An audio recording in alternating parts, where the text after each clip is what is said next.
किसी भी इंसान की मौत के बाद उसके शरीर को या तो दफना दिया जाता है या दाह संस्कार किया जाता है। लेकिन क्या आप जानते हैं कि इस दौरान इंसान के कई पार्ट्स जिंदा रहते हैं। मौत के कई घंटे बाद भी कई ऐसे ऑर्गन्स होते हैं जो काम करते हैं।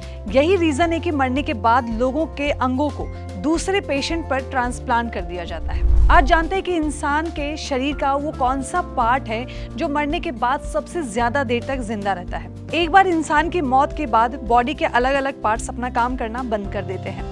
दिल धड़कना बंद होने के बाद दिमाग तक ऑक्सीजन की सप्लाई भी बंद हो जाती है।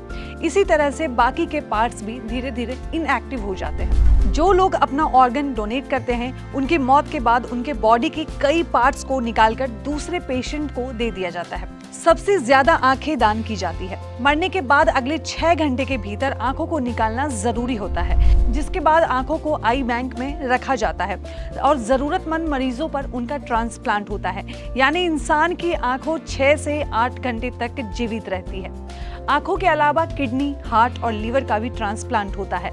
मौत के बाद इन पार्ट्स की सेल्स काम करती रहती है, इसलिए मौत के अगले कुछ ही घंटों में इन्हें निकालकर दूसरे पेशेंट को दे दिया जाता है। हार्ट को मौत के अगले 4 से 6 घंटे के भीतर दूसरे पेशेंट तक पहुंचाया जाता है। ठीक इसी तरह किडनी 72 घंटे, लीवर 8 से 12 घंटे तक जिंदा रहता है। शरीर के उन अंगों की बात करें जो सबसे ज्यादा देर तक जिंदा रहते हैं, तो इसमें स्किन और हड्डियां करीब 5 साल तक जिंदा रखी जा सकती है। वहीं हार्ट वाल्व को 10 साल तक जिंदा रखी जा सकती है। आपको बता दें कि ऑर्गन डोनेशन के लिए काम करने वाली एक संस्था की वेबसाइट में इसकी जानकारी दी गई थी।